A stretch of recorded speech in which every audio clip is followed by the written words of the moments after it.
Hola, hola, ¿cómo están? Segundo episodio, segundo capítulo de La Burbuja, que estamos en el Abasto Shopping y con muchas ganas, la verdad, de charlar, de tener este encuentro semanal. Lo que le decíamos la vez pasada, lo que les contábamos, se repite. Todavía somos los únicos de la franja de las 9 de la noche en live streaming y nos da mucho placer. Ni lunes, martes, jueves, nadie. Nosotros solitos a las 9 de la noche y nos encanta, vamos a estar una hora hablando largo y tendido, como normalmente no se hace. Nosotros hace rato que lo hacemos en La Burbuja, pero los medios hoy son son extremadamente veloces y un tema se pisa con el otro y la idea de La Burbuja es otro, bajar la velocidad, bajar un poco el volumen y hablar de los temas importantes, no de los urgentes, aunque tienen mucho de urgente también, de los importantes y desplegarlos, ¿no? Tomarnos nuestro tiempo. La semana pasada hablamos de salud. Esta semana vamos a hablar de educación y como a mí me gusta, hago la de siempre, la fácil para mí, porque empiezo a abrir el juego a los costados, que cada uno de los invitados para esta noche haga una autopresentación. Yo solamente voy a decir el nombre y ellos van a completar el currículum abreviado, o no tanto. Gustavo Sorsoli, ¿cómo te va? Muy bien. Gracias por venir. Gracias por la invitación. ¿Le contás a la gente quién sos, Gustavo? Profesor de matemática, ex rector del Colegio Nacional de Buenos Aires, por 8 larguísimos años, profesor titular de la Facultad de Ciencias Económicas y de Arquitectura y Diseño de la UBA, director del Observatorio de Educación Matemática de la Universidad de la Ciudad y referente de Argentinos por la Educación. Y te hiciste un ratito para venir acá. Con todo eso tenés un huequito, un paréntesis para hablar de educación. Y te lo agradezco un montón. No tengo el huequito. Sí. Lo fabricaste. Exacto. Bien. Federico del Carpio, ¿cómo te va? ¿Qué tal, Fede? ¿Cómo estás? Buenas noches. ¿Todo bien? Muy bien, gracias. ¿Le contás a la gente quién sos? ¿Cómo no? Soy profesor y licenciado en Ciencias de la Educación por la UBA, también diplomado en Estadística Educativa, magíster en Política Educativa y trabajé 7 años en una escuela en el área de innovación y también como docente y actualmente profesor universitario y coordinador de políticas educativas en Argentinos por la Educación. Buenísimo. Bueno, me encanta. Vamos a hablar de educación. De eso vamos a hablar. Yo a veces tengo la sensación de que a mucha gente le aburre el tema, le resulta pesado, ¿viste? Como cuando hablas de seguridad, como cuando hablas de salud. Decís, pero ¿qué nuevo me van a contar? Sabemos que está casi todo mal, cosa que no es cierto tampoco. Hay algunas cosas que están mal, otras que se hacen bien. ¿Y qué hay de nuevo? ¿En qué vamos a innovar? Bueno, siempre hay. Y además tengo otra sensación, que es que efectivamente, no porque sepamos un montón de cosas hay que dejar de martillar sobre esas cosas. Gustavo, ¿cuánto tiempo hace que estás relacionado vos con distintas cuestiones educativas? ¿Estudiaste dónde? ¿Dónde fue tu colegio? Borges decía que vos sos de donde hiciste el colegio primario y secundario. ¿Dónde ocurrió esa etapa de tu vida? Montegrande, sí. Conurbano, ¿no? Escuela Manuel Belgrano, una escuela pública, de aquella época, sí, de prefabricadas, sí, de madera, con muy poquitos materiales, pero unas maestras, sí, maravillosas. ¿Te acuerdas del nombre de alguna de ellas? Sí, claro. Sí. Nené, de nuevo. Después Primer y segundo grado, Nené, sí, Nené. Raquel. No la misma, ¿o sí? Sí, la misma. Por supuesto. Porque me tenía a mí y dijo, yo tengo que repetir con este chico. Tengo que seguir, sí. Sabía cuál era mi... Bien. Raquel, sí, Silvia, sí, Nelda de nuevo.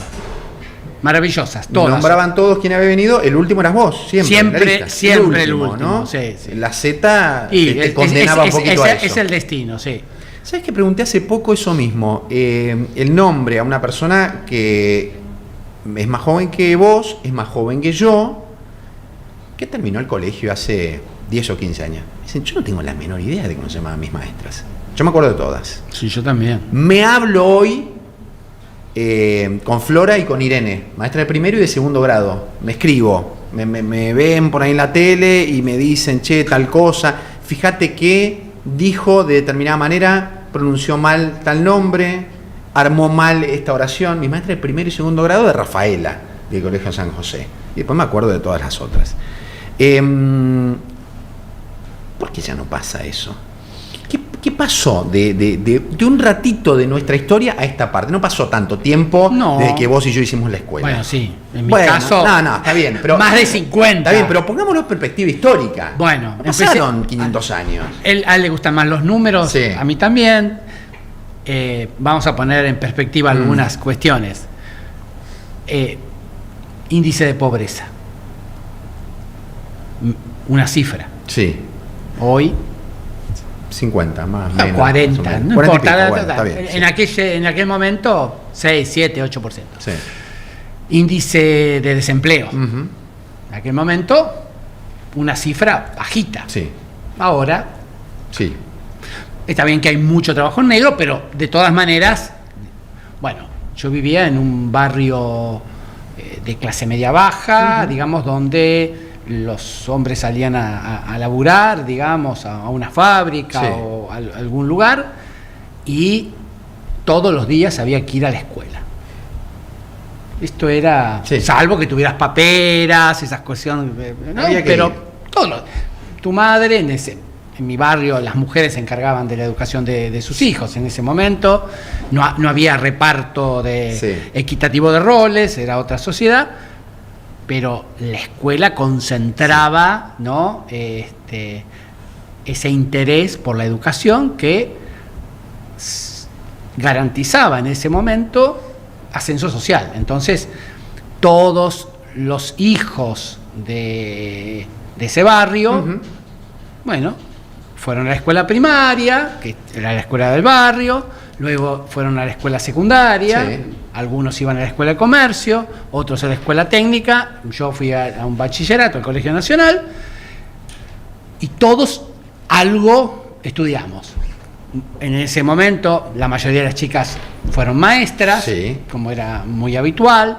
Bueno, otros estudiamos, yo empecé estudiando ingeniería, por ejemplo. Maestra normal nacional en muchos casos, ¿no? Efectivamente. Yo estudié ingeniería, no la terminé, me di cuenta que quería enseñar antes de recibirme.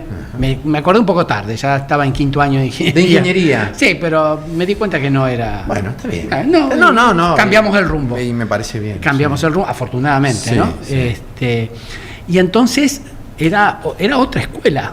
Primero una escuela que garantizaba, en términos de aprendizaje, muchas más cosas que las que garantiza hoy. ¿Sí? Es decir, aprendíamos a leer y escribir en primer grado.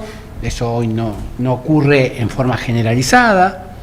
Y hay que recordar que la escuela primaria, con los 7 grados, era lo único obligatorio en la República Argentina. Entonces, bueno, con esas herramientas, las que te daba la escuela, alfabetización, leer el diario, comprender qué decía el diario, cálculos básicos, podías ir a cualquier comercio, a la ferretería, digamos, y te daba herramientas que te alfabetizaban. Eso estaba asegurado. La escuela secundaria estaba pensada con otro criterio, que no es el actual, para seleccionar, digamos, ¿no?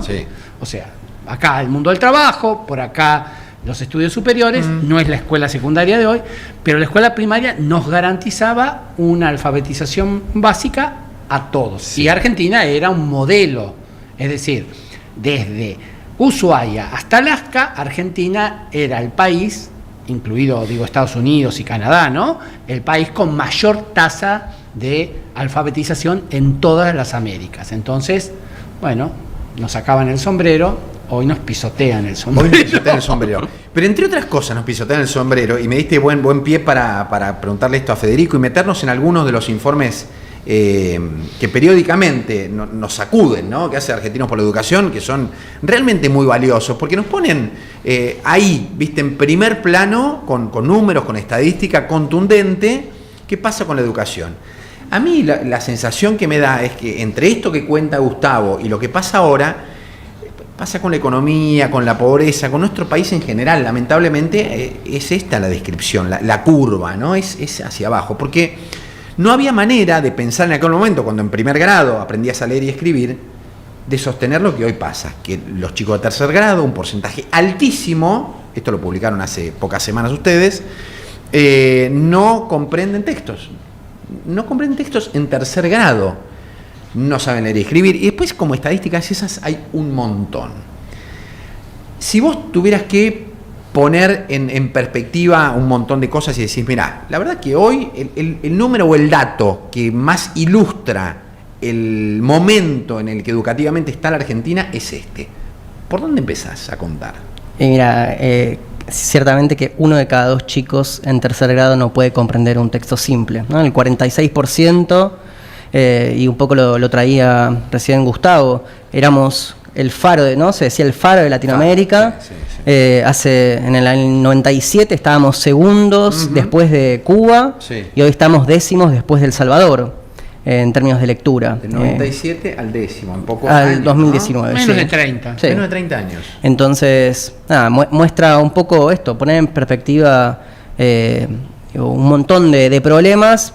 Creo que uno central es que a la política en general no le interesa demasiado la educación, ¿no? Hay una falta de interés y de priorización de la agenda educativa. ¿Hasta dónde vamos a seguir cayendo? Porque a mí me gusta, me resulta muy atractivo. Vos me decís, ¿qué te gustaría más? ¿Ir al pasado o ir al futuro? A mí me gustaría ir al futuro. El pasado más o menos ya lo contamos, ya se sabe, es inmodificable. Es decir, ojalá tuviéramos la posibilidad de volver y decir, tocar, ¿viste? Volver al futuro, que lo tocaron, ¿no? Al pasado y se arma algún lío. Ir al futuro. A mí me gustaría pararme dentro de 50 años y ver esta curva descendente, esta cuesta en caída, ¿a dónde nos lleva? Porque en este camino vamos a un lugar peligroso. Si en menos de 30 años, como decía Gustavo, el cambio es tan abrupto, pasamos del primero, el segundo puesto al puesto 10, si en menos de 30 años de saber aprender, 40 años, 50 con esta estadística, primero y segundo grado, chicos que sabían leer y escribir, en tercer grado, que la mitad no sabe comprender textos simples, ¿dónde para la caída? ¿Y por qué pensar que podría parar la caída en algún momento? Puede no parar, efectivamente, porque además, como, digamos, cuando decimos décimo, delante están Brasil, Uruguay, Chile, Perú, Paraguay, Colombia, Ecuador, México. Es decir, están los países con los que nos podríamos mirar, digamos.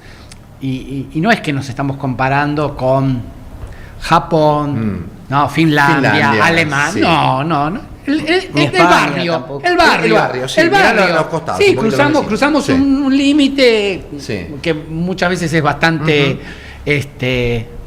borroso, y nos encontramos que incluso algunos países han mejorado sustancialmente. Bueno, yo estudié particularmente el caso de Perú. Sí. Perú viene en una escaladita subiendo, ¿sí? Punto a punto, va mejorando.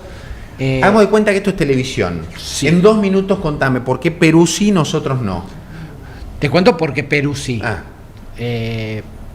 Un tema relevante es las pruebas que se toman para, analizar la situación, ¿sí? Son obligatorias de verdad. Ajá. No es la República Argentina. Es decir, asiste el 99.5% de los estudiantes a las pruebas y el 100% de las escuelas.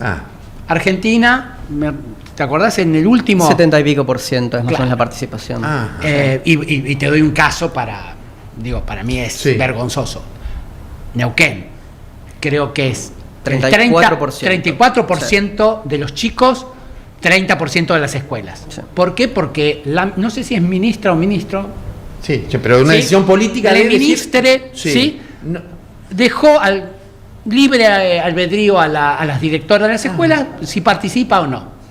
La verdad que tendría que haber renunciado al día siguiente y el gobernador echado a patadas, ¿no? Porque realmente es vergonzoso que una política de nivel nacional que recoge información muy importante, ¿no? Saber cuántos de tus pibes saben leer y escribir en tercer grado.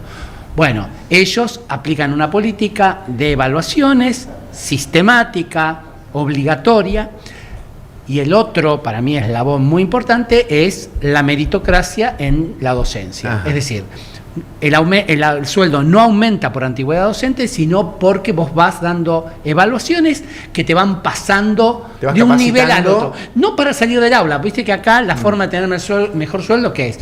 Y si sos maestro, secretario, después vicedirector, después director, después supervisor. Bueno, no, ahí vos podés ser maestro, pero estás en la categoría 1, la categoría 2, en la categoría 3, y a medida que ascendés tenés mejor sueldo. Y quedándote en el aula, también podés salir y ser director, ¿no? Sí. Pero, bueno, la meritocracia está muy estimulada en términos de la evaluación de los docentes. O sea, van pareja. Claro, evaluamos a los pibes, pero evaluamos a los docentes. Eso me parece fundamental. Vos me dijiste, no te voy a decir por qué los no de acá, pero medio que lo diste a entender. Claramente acá el docente puede estar 40 años y sin tener, en la escuela primaria por lo menos, el incentivo de decir, che, yo quiero ser mejor. Si no es por cuenta propia, por voluntad. Bueno, nosotros tenemos una ley maravillosa. La Ley Nacional de Educación del 2006 establece que los mejores docentes deben ir a las escuelas con mayores dificultades de aprendizaje. ¿Eso está? Eso es la ley. Por unanimidad del Congreso. No se cumple. Bueno, como tantas otras leyes pero está nacionales. Bien, pero ¿sabemos cuáles son los mejores o no? Sí, sí, a ver. Al menos tenemos una calificación, ¿no? Que establece títulos, antigüedad, cursos. Bueno, y de ahí podemos inferir quiénes son los mejores. ¿Quiénes son los tan más capacitados? La palabra mejores es difícil, ¿no? Muy difícil, ¿no? Establecer qué es un mejor docente. Pero, por ejemplo, él es estaría bien calificado porque tiene título. Claro, bueno, está bien formado. Sí. Después en la práctica hay otras cuestiones, pero no importa. Sí. Él debería ir a una escuela en la Ciudad de Buenos Aires, por ejemplo, no sé, a la 1114, o sea... Que requiera otro... Que requiera a los mejores docentes, porque esos pibes necesitan a los mejores docentes. Bueno, no se cumple. Pongo algunos números para claridad de esto. Hicimos hace tiempo un informe sobre la formación continua de los docentes, es decir, sobre cómo se capacitan después de obtener su título de formación inicial un docente.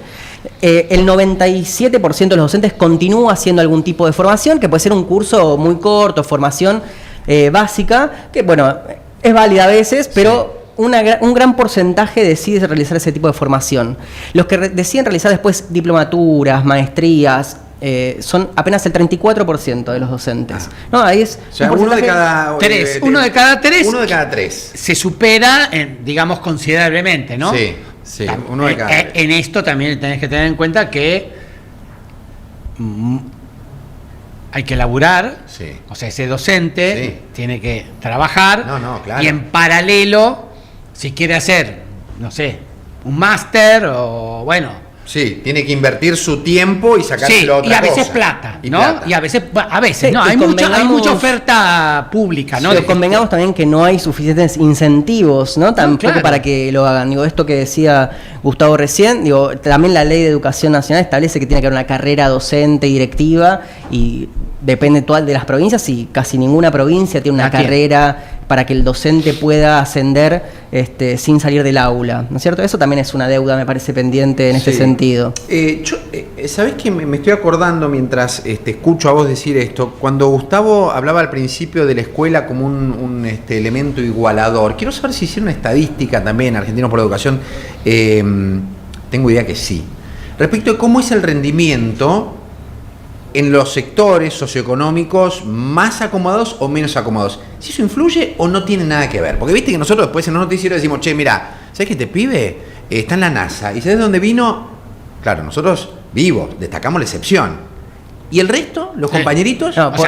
Vos sacás a Maradona. Sacamos a Maradona. Claro, es uno, porque mágicamente se chocaron los planetas y apareció. Y la Argentina suele tener esos Maradonas. Exacto. No solamente en deporte. Ustedes, lamentablemente, acá viene el bofetazo, sacan a Maradona, o a Messi, no sacan a esas perlas que tenemos en ciencia en general, ¿no? Exactamente. Ese es un problema. Pero tenés las perlas. A ver, el nivel socioeconómico es uno de los fuertes condicionantes al rendimiento educativo. Eso está estudiadísimo desde siempre. Y todas las pruebas. Es un fuerte condicionante, pero no es determinante. No es determinante. Voy igual a hablar primero esto de condicionante. Por ejemplo, en estas pruebas que decíamos, donde uno de cada dos no entiende lo que lee, cuando vemos los de nivel socioeconómico más bajo, Ahí tenemos que el 60 y pico % están entre esos niveles que no saben leer. Y si vemos el tercer más rico, es apenas el 25%. ¿No? Hay una gran brecha en términos de aprendizaje. De desigualdad. Una gran desigualdad educativa. Sin embargo, digo, lo podemos también mirar desde otro lado. Digo, siendo los estudiantes argentinos los segundos más ricos de la región después de Chile, porque aunque estemos aparentemente bastante mal, digo, estamos mejor que otros países de la región, digo, no nos va segundos mejores como nos podría ir. O sea, es más, en inversión también pasa algo parecido. Claro. O sea, el país invertía.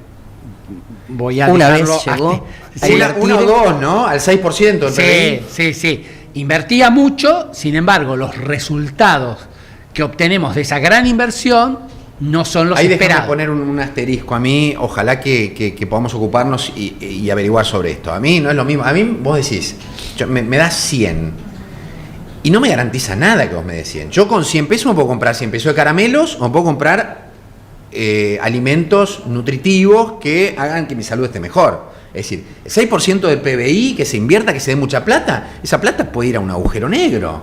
Bueno, también... ¿no? La cantidad de plata no es per se un factor que te garantice una mejor calidad educativa. Es un condicionante. Sí. Sin esa plata es difícil. A ver, voy a poner un ejemplo. El año pasado en Argentina no se distribuyeron libros. O sea, no se compraron 14 millones de libros que estaban previstos. ¿Sí computadoras o no? Tampoco. Eso es cambio de gobierno, decisión política. Esto a nivel nacional, ¿no? Hay provincias que sí lo han hecho. Por supuesto, las provincias salieron a, de alguna manera, resolver el problema de la falta de libros. Sin libros no se aprende a leer y escribir. Esta es un condicionante. O sea, vos sabés que sin libros... Después podemos hablar si este libro, este es mejor, este es peor, pero con 0 libros... Mejor un libro malo que un no libro, para mí, ¿no? Empecemos por ahí. Empecemos por ahí. Bueno, y este año estamos en casi junio y todavía no llegaron los libros. Entonces, a ver, si vos sos la maestra y necesitas alfabetizar, no te pueden llegar los libros en agosto, los necesitas el primer día de clase. Es más, los necesitarías antes para poder estudiarlos y saber qué material vas a usar con tus chicos. Dijo Gustavo, habló de los libros. También se estudió la cantidad de libros en la casa, en el hogar, cómo condiciona también el rendimiento educativo, ¿no? Sí. Cuando el niño creciendo con biblioteca, un libro arriba de la mesa de luz, otro arriba de la heladera, libros. O ninguno. Mira, nosotros vimos hace poco... de las escuelas más pobres, cuáles son aquellas que les va bien. Y tratamos de estudiar cuáles eran esos factores que hacían que esas escuelas les vaya bien, ¿no? Un porcentaje de un 35% más o menos de las escuelas más pobres les va mejor de lo que les podría ir según el nivel socioeconómico que tienen. Entonces empezamos a estudiar cuáles son esos factores, ¿no? Hay factores exógenos a la escuela y factores endógenos a la escuela, ¿no? Como es clásico en la literatura. Pero lo vimos particularmente para el caso argentino. Y entre los factores exógenos a la escuela, es así como determinante o condicionante el nivel socioeconómico, también lo es el nivel de estudios de la madre, pero también la cantidad de libros en el hogar y si el chico concurrió o no a la sala de 3 años. Ah, mirá, a la sala de 3. A la sala de 3. No es 3, no es obligatorio. No es obligatorio. La única que en la Ciudad de Buenos Aires sí lo es, en algunas jurisdicciones, pero no la ley nacional, o sea, no a nivel nacional. Y eso condiciona mucho también el nivel. Es un factor, eso es uno de los correlacionado positivamente. Que más pesa en el buen rendimiento de los aprendizajes de los chicos, sobre todo en nivel socioeconómico bajo. Pero ahí un doble clic, decíamos que uno de los factores es la tenencia de libros. También vimos hace poco tiempo que casi el 60% de los chicos dice tener menos de 20 libros en sus casas, ¿no? Menos de 20 en sus casas, sí. Es un porcentaje altísimo, ¿no? Sí. Que el 60% de los chicos no llega a tener libros. Tenga tan pocos libros, ¿no? Y creo que el 11% no tiene ni un solo libro en su casa, ¿no? Ni un solo libro en su casa. No han visto un libro. No. Entonces, ahí podemos empezar a comprender, ¿no? La contracara era, no me acuerdo del porcentaje, pero era muy alto, porque esto es sobre chicos de tercer grado, ¿no? Sexto grado de primaria. Ese era el sexto grado. No, el tema de los celulares era impresionante. O sea, la contracara era que entre propios y de los padres... voy a contextualizar ahí, porque, digo, volviendo al dato inicial de la lectura, ¿no? Decíamos, tener libros es importante y tenemos un montón de porcentaje de chicos que no tienen libros. Pero además, otro de los factores que pueden condicionar el aprendizaje, por ejemplo, de la lectura, es cuánto nos distraemos con el celular. Bueno, el 54% de los chicos de la Argentina dice distraerse con su celular en clase. Y además, el 40 y pico % de los chicos dice distraerse no por su celular, sino por el celular del compañero que lo está usando mientras él está tratando de concentrarse, ¿no? Entonces tenemos una cantidad de cosas que están afectando que tengamos estos resultados en lectura, ¿no? Que hace todo muy complejo. Un combo. No se nos pasaba nosotros por la cabeza. No teníamos celular. O sea, no era, che, lo llevo o no lo llevo. No había. No, te distraías, ¿no? Volabas, digamos, te ibas, la maestra estaba enseñando sujeto y predicado y vos estabas pensando en la pelota o en la figurita o la bolita. O que habías perdido 2 bolitas o ganado. Sí. Pero bueno, pero no estaba hecho tan a medida, ¿no? El celular. ¿Hay que prohibirlo el celular, Gustavo? Sí, yo estoy de acuerdo. En la ciudad de Buenos Aires se prohibió. ¿Sabes que yo no estoy de acuerdo? Sí, yo totalmente. ¿Pero por qué no estoy de acuerdo? Dentro de la escuela, ¿eh? Pero en la escuela. Yo sé que creo que el celular es algo con lo que los chicos conviven. Ya está, es parte, es una mano más, ¿no? El problema es que es la única. Y entiendo que nosotros, o los docentes, ahí nosotros me parece que estamos, ¿sabes qué? Dando por perdido una batalla. En lugar de decir, che, ¿sabes qué? El celular existe. Vamos a tratar con nuestra capacidad, con nuestro nivel, con nuestra pedagogía, a tratar de que los chicos puedan usarlo como un aliado. Usémoslo a favor. Si el celular batalla perdida. ¿No podés? No. O sea, yo no estoy de acuerdo. No, está muy bien. Yo fui docente de secundaria 40 años. Me pongo en el lugar de un docente y digo, pará, flaco, ¿qué me estás hablando? Vení vos a pararte acá adelante y pelea contra él. Exactamente. Y es cierto, pero bueno. Tenés 30 diferentes, ¿sí? 30 pibes diferentes, con intereses muy diferentes. Sí. Mi clase de matemática. ¿Ok? Y te la podés imaginar, enseñando logaritmos. Del otro lado, 30, con cada uno de estos. Pero el uno de cada uno es hecho a medida. ¿Qué quiere decir esto? Que cada uno recibe aquí lo que le interesa, porque sabés que lo que recibís, digamos, lo que te llega a Instagram, a TikTok, es lo que a vos te da mayor placer. Sí.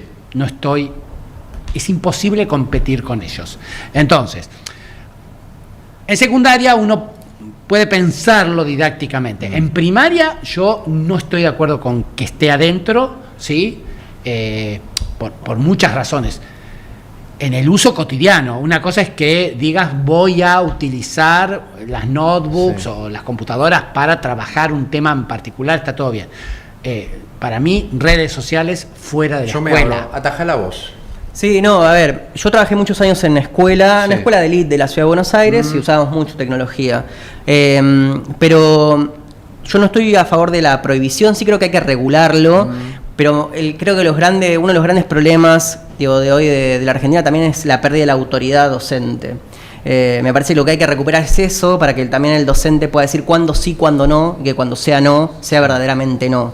Pero no podemos obviarlo, que esto es un instrumento que también puede ayudar un montón, si se utiliza bien como una herramienta pedagógica súper válida.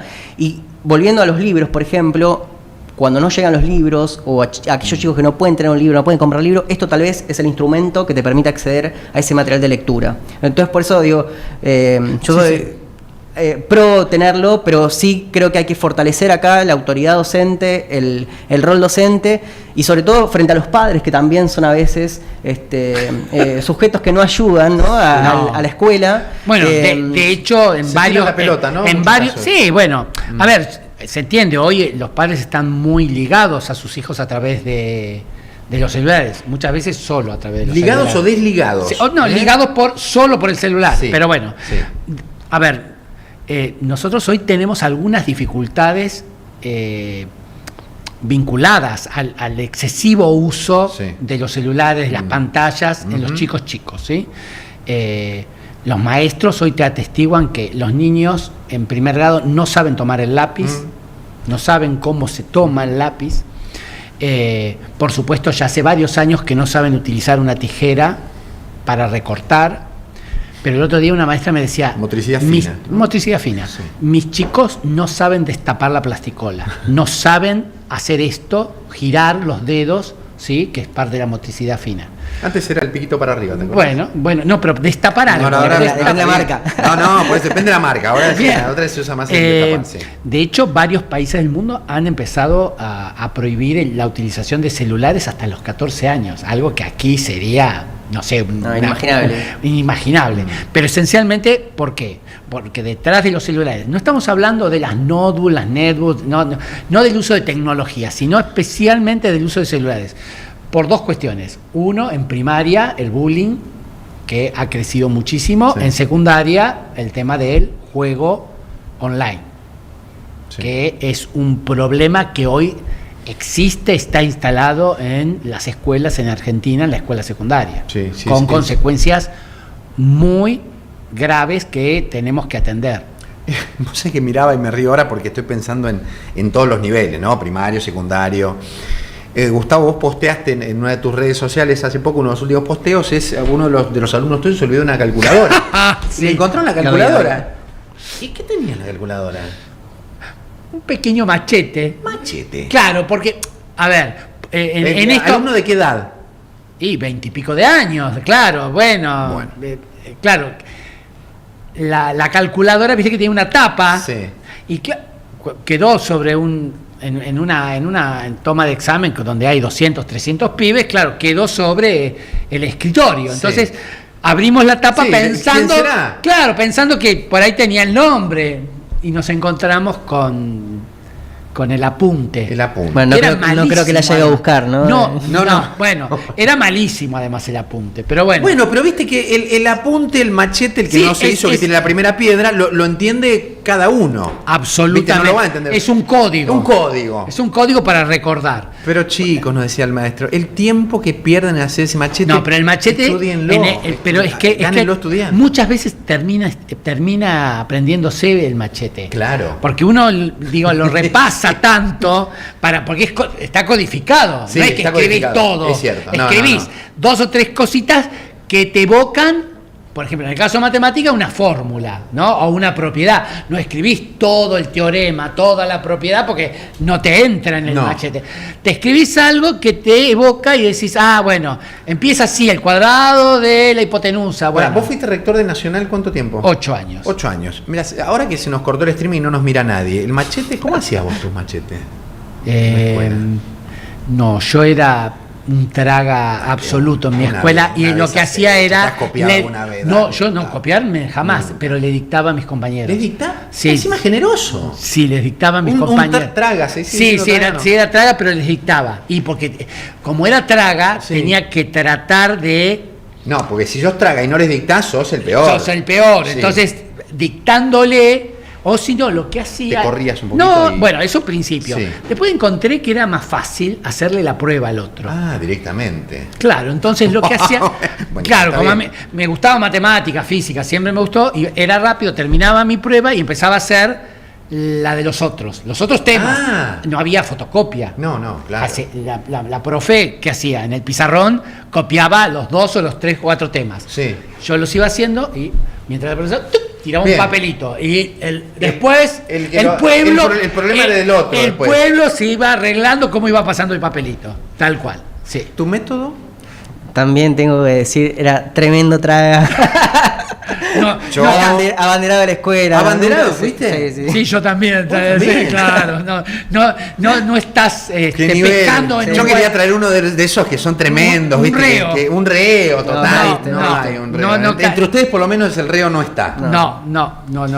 Yo estuve cerquita de la bandera en algún momento también. Sí, por eso yo tampoco puedo. Pero yo alguna vez me copié, yo me copié alguna vez, sí, claramente. Pero el método simple, ¿Sabes cuál era para mí el secreto? Era prestar atención en clase. Y yo lo que le digo a Juana, que tiene 10, mi nena, es: vos prestás atención y ya lo tenés ganado.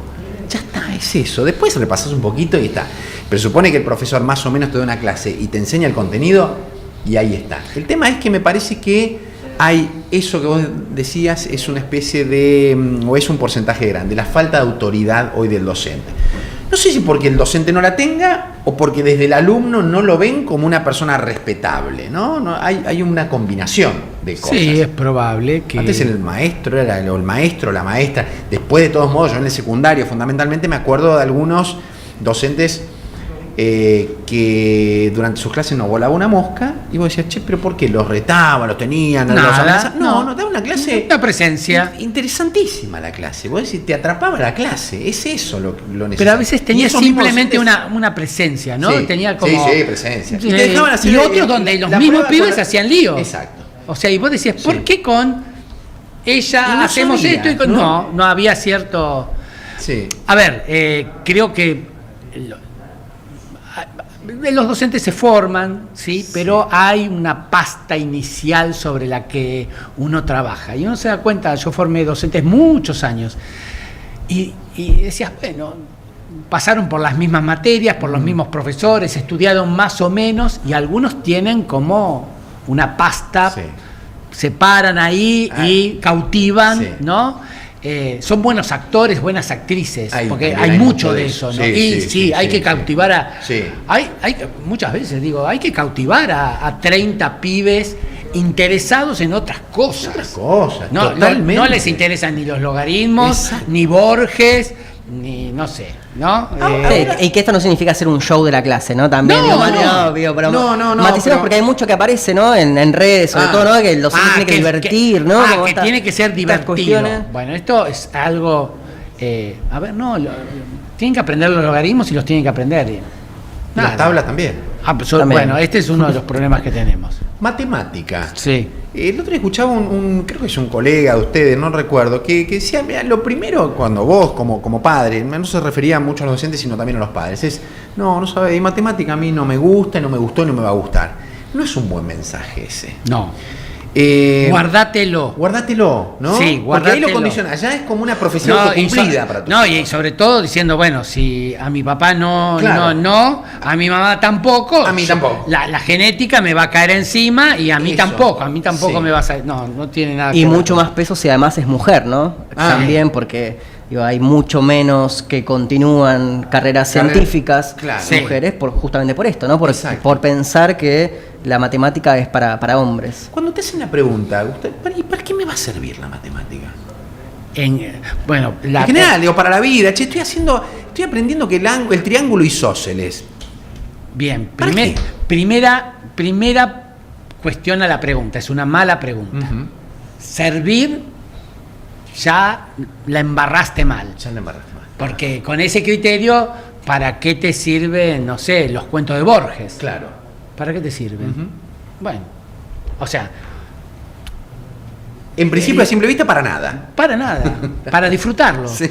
Lo que pasa que, bueno, justo Borges es como complicadito, ¿no? Justo me elegí. Sí. No, bueno, no sé, los poemas de Neruda, no sé, o sea, claro, pareciera... Y esto tiene mucho que ver con la enseñanza, que es mucho más fácil disfrutar de los poemas de Neruda o de los cuentos de Borges que de mis logaritmos. Claro. ¿No? Bueno, nada, cada parte de la ciencia, de las letras, de las artes, tiene un encanto. Hay que poder transmitir ese encanto, que son encantos diferentes, que no todos tenemos los mismos intereses, actitudes, incluso aptitudes frente a ese tipo de conocimiento. Yo siempre digo algo que no es políticamente correcto, no todos aprendemos de la misma manera y lo mismo, sino pongamos a todos los que estamos aquí con un violín y a ver si alguien le saca una nota al violín. ¿Qué necesita el violín?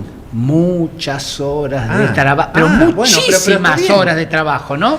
Bueno, y de disfrute, preguntale al violinista que trabaja de violinista, cuántas horas de ensayo y cuántas horas de esas disfruta. Bueno, cuando terminó de hacer la pieza puede ser que...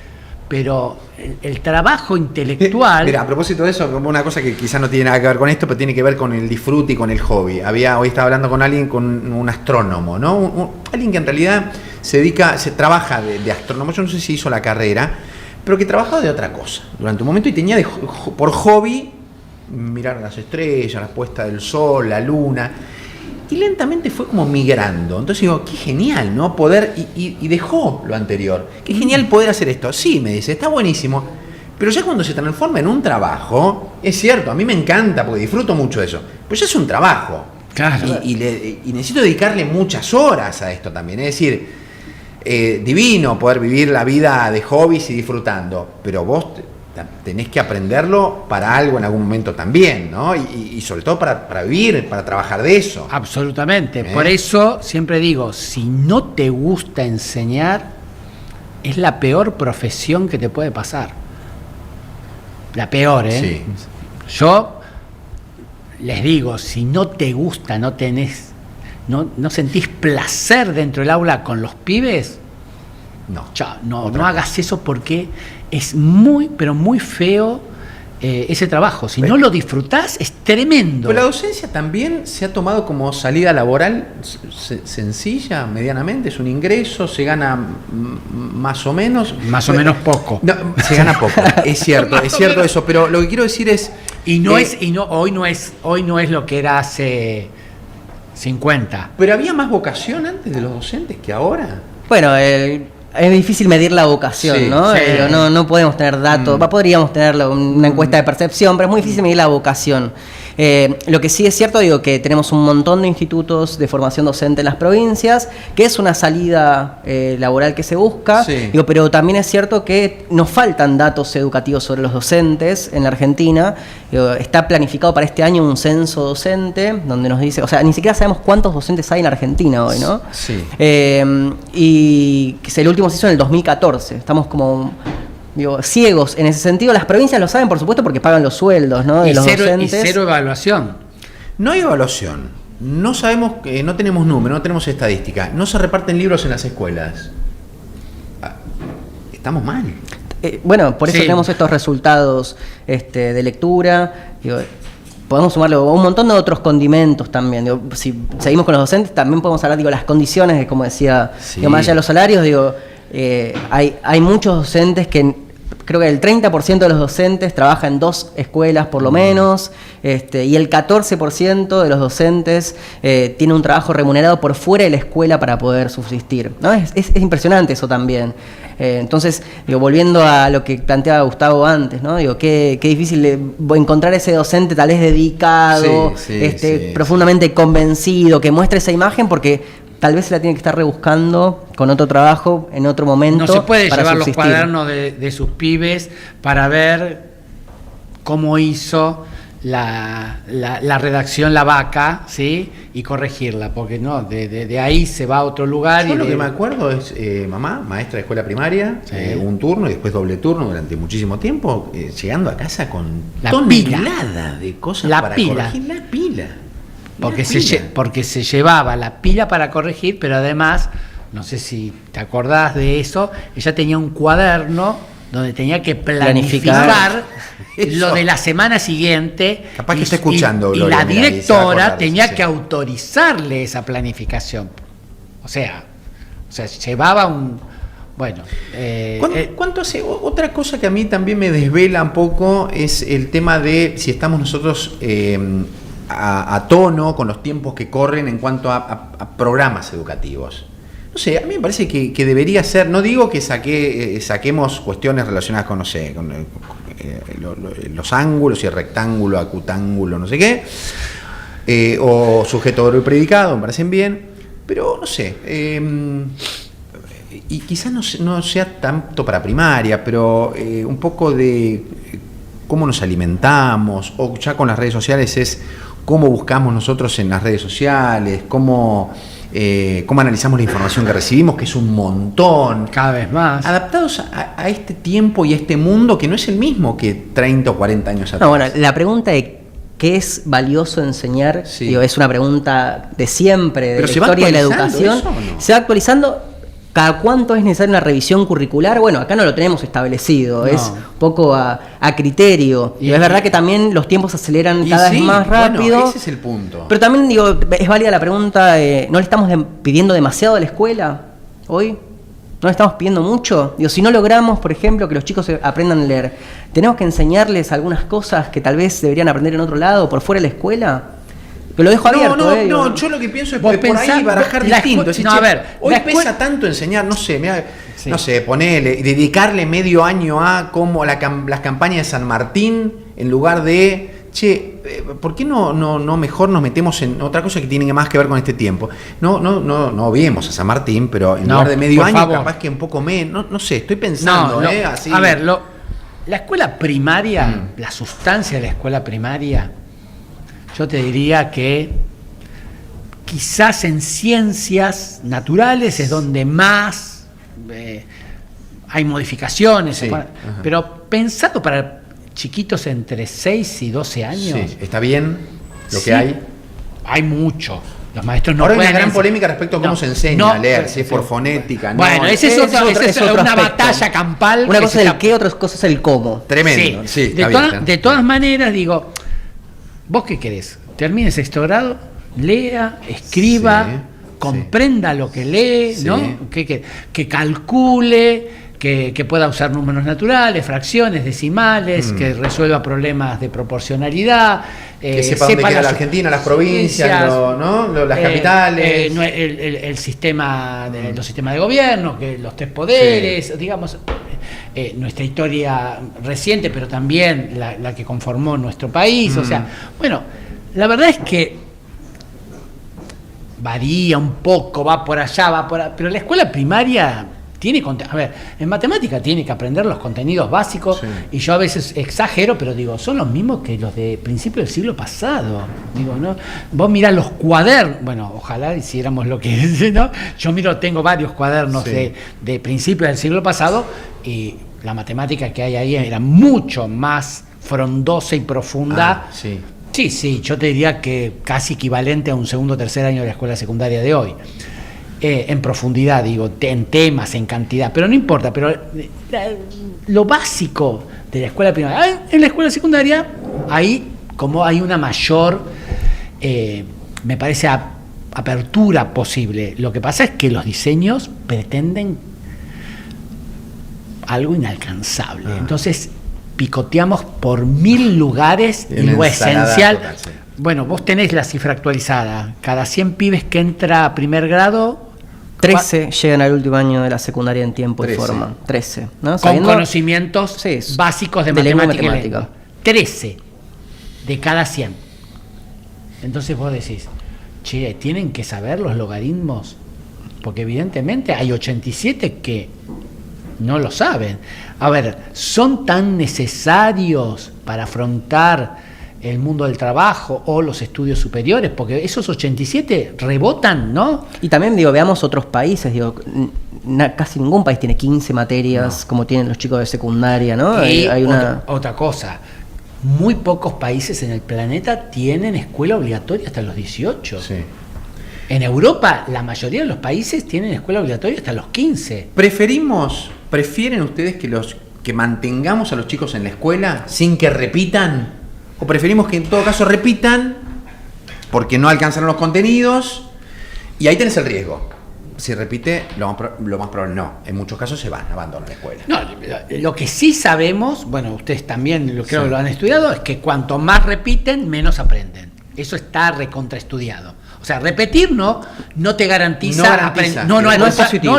Les va peor. En las pruebas les va peor a los que tienen un año más, porque han repetido un grado, y le va mucho peor a los que repitieron 2 veces. O sea, repetir en este formato no sirve. No, esto está recontra estudiado.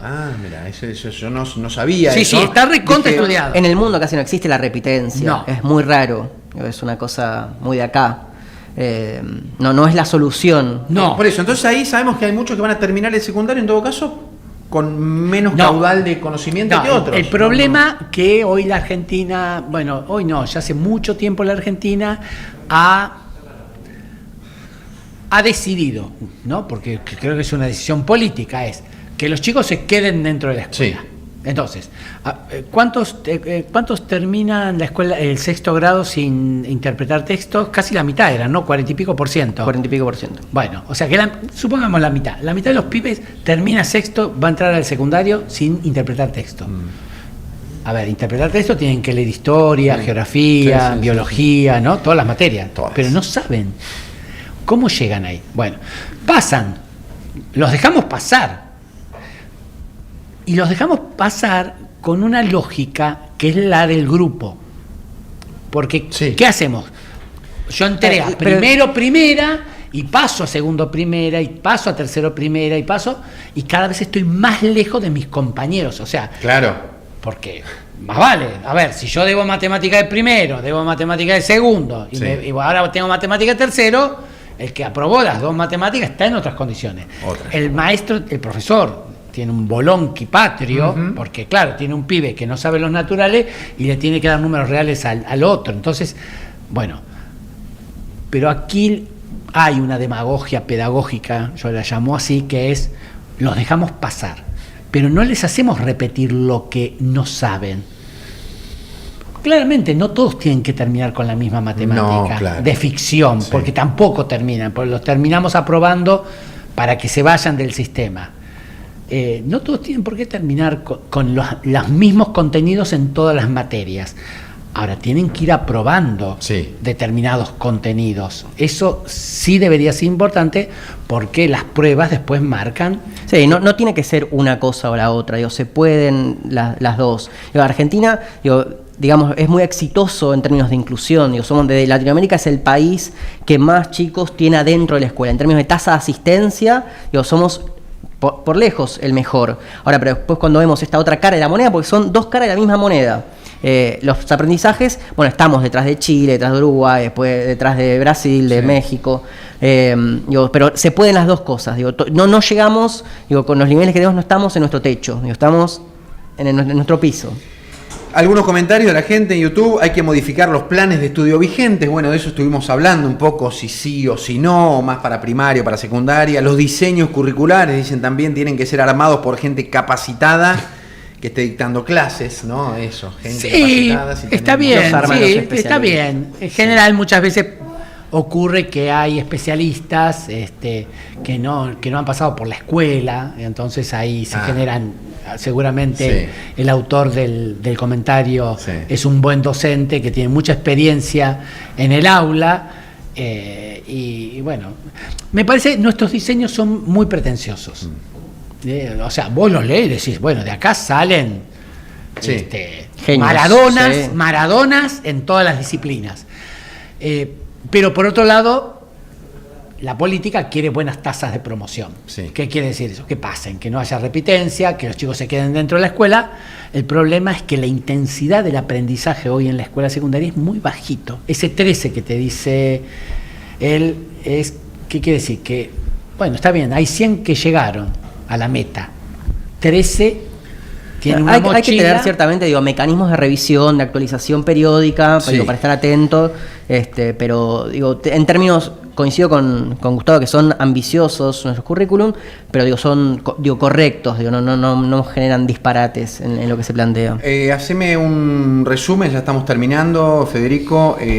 ¿Cómo estamos hoy? ¿Cuál es hacer una RX, una radiografía de hoy, el sistema educativo en la Argentina? ¿Y cómo lo ves en el mediano plazo, corto y mediano plazo? Bueno, reitero, a riesgo de ser repetitivo, pero el gran problema hoy es la lectura. 1 de cada 2 en tercer grado no entiende lo que lee. Cuando vemos después sexto grado, tenemos solo 45 de cada 100 que llegan en tiempo y forma, sabiendo lo que tienen que saber de lengua y matemática, y son 13 de cada 100 cuando vemos el último año de la secundaria, ¿no? Esto va una escalera hacia abajo que pone en crisis nuestro sistema educativo, solo por nombrar una variable. Vamos a decir una buena también, tenemos altos índices de cobertura, los chicos están en la escuela, cada vez hay menos abandono escolar, eso también es una buena noticia, y hoy hay políticas en todas las provincias de alfabetización que se están empezando a implementar desde el año pasado, algunas más robustas que otras, pero con distribución de libros, formación de docentes. Esperemos poder ver algún resultado pronto, porque se puede lograr que los chicos aprendan a leer, porque es el deber fundamental de la escuela, que aprendan a leer en tiempo y forma. Esperemos que estos planes realmente tengan el foco y la voluntad política para cumplirse. ¿Sos optimista, Gustavo? Sí, pero viene como lento, ¿no? O sea, sabor a poco. Sobre todo porque nosotros venimos, y vos lo planteaste un poquito, dijiste de esto,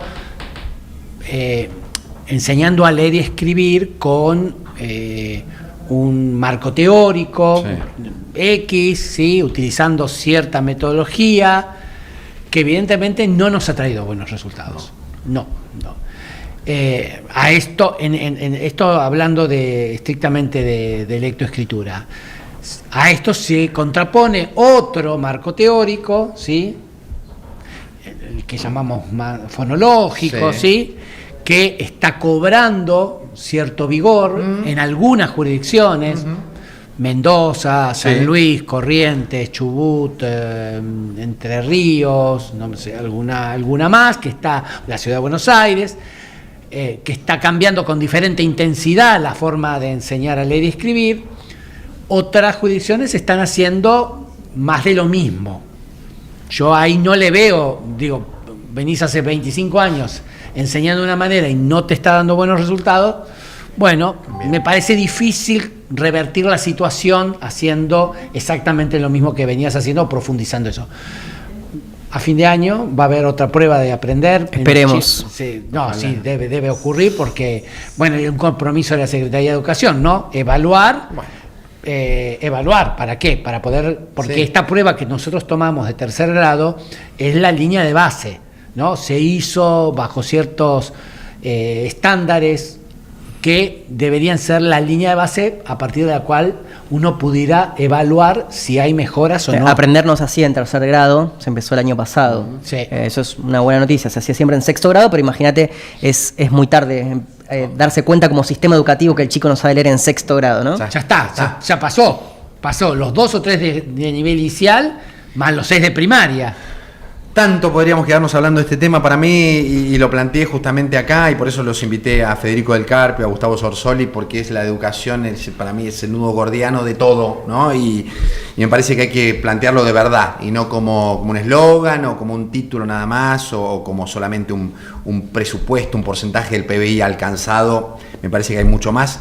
Yo les agradezco un montón que hayan compartido este tiempo acá en La Burbuja, y bueno, y seguiremos charlando y remando y martillando sobre estos temas que claramente a nosotros nos interesan y mucho. Gracias. Gracias por la invitación. Gracias a vos. Un placer a ustedes también habernos acompañado en esta noche, este miércoles, nuestro segundo episodio. Y como siempre, la semana que viene, el miércoles que viene, a las 9 de la noche, estamos en otro episodio de La Burbuja.